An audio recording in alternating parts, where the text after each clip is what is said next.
This November, we will go forward to fulfill the promise of a just and fair nation. And let me say, as we transition, I'm a preacher. And in Psalms it says, weeping may endure for a night, but joy comes in the morning.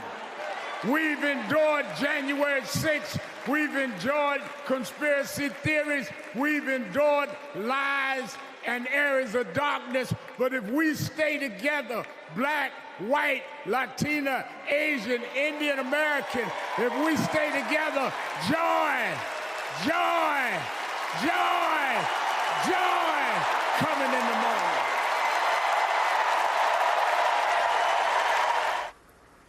Listen to that. Our friend and colleague, the Reverend Al Sharpton, bringing down the House, the crowd on its feet at the final night of the Democratic National Convention. The Rev also had some special guests. He introduced members of the Exonerated Five who witnessed firsthand the extent of Donald Trump's cruelty and callousness and carelessness when Trump took out a full-page ad in the New York Daily News calling for the five, who were teenagers at the time, to receive the death penalty for a crime they didn't commit. One of the five, Yusuf Salaam, now a New York City councilman, calling for America to move beyond the disgraced ex-president. He invoked the title of the miniseries about the five's fight to clear their names, When They See Us. Watch. Together on November 5th, we will usher in Kamala Harris and Tim Walz into the White House.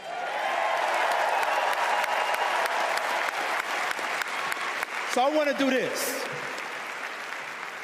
When I say when they, I want you to say see us.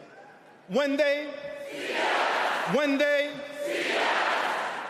When they see us, America will finally say goodbye to that hateful man.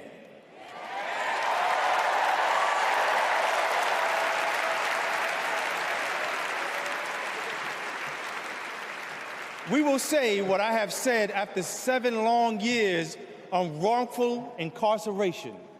Free at last. Free at last. Free at last. Thank God Almighty, we are free at last.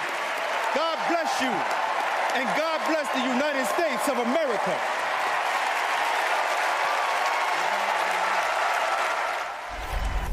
Joining our conversation, the distinguished political scholar and professor at Princeton University, Eddie Glaude. The Rev is here. Rev, I am always happy and proud to have you as a colleague, but if you could have seen us at 30 Rock sort of beaming in that moment as you really brought the crowd, it was a cathartic moment. I don't think there was a dry eye that we saw in our camera shots, and then brought them to their feet with that presentation. Tell me what that was like for you. Well, I wanted to really speak to the fact that, yes, I lead a civil rights organization and we don't endorse candidates, but we do talk about what's going on in the country and we do assess candidates. And I wanted to say to them that we must fight what Trump represents, but we also must fight toward bringing the country back to a position of hope. And I find the most effective people are people that preach hope. I remember in the 80s, Jesse Jackson, who I used to be his youth director when I was a teenager, his New York youth director, used to talk about keep hope alive. Later, Barack Obama, earlier this century, the audacity of hope. So we don't fight out of bitterness or revenge, we fight out of hope, which is the opposite of Donald Trump, who's all grievance, who's all complaining. And one of the things that I wanted to give in my report is there's any number of polls that are saying, and Donald Trump keeps advocating or putting them out there, promoting them, that some black men are trending his ways. And I wanted to say, well, let me show you what those of us in his hometown, New York, knows how he feels about about black men. In 1989, a white female was viciously, maliciously beaten and raped in Central Park.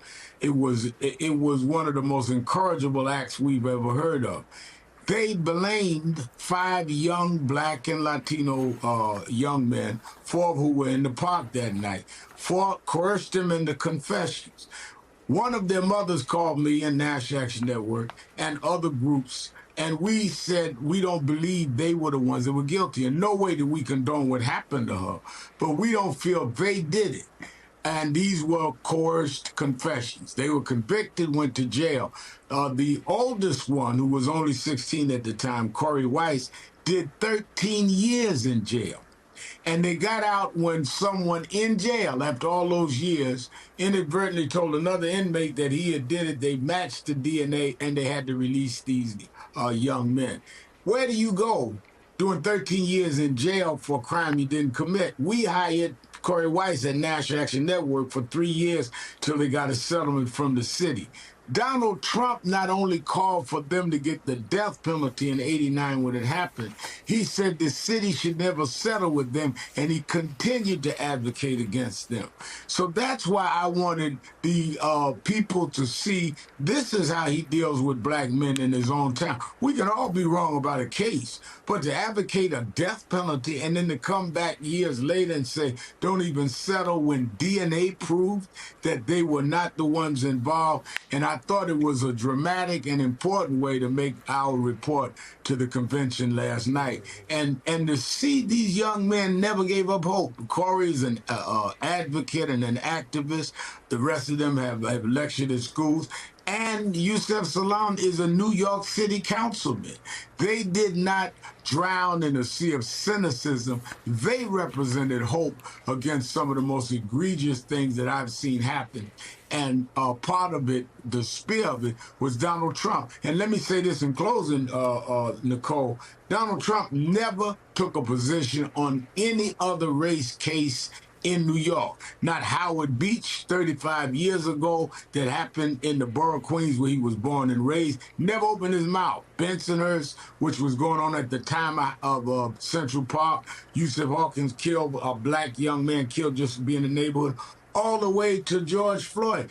The only case he ever stood up and put money up to buy ads was to get these 5 young men. You'd have to ask yourself, fine, if you did 10 cases and 1 or 2 you disagreed with, fine. But he never took up any case but this case, which showed you a lot about Donald Trump.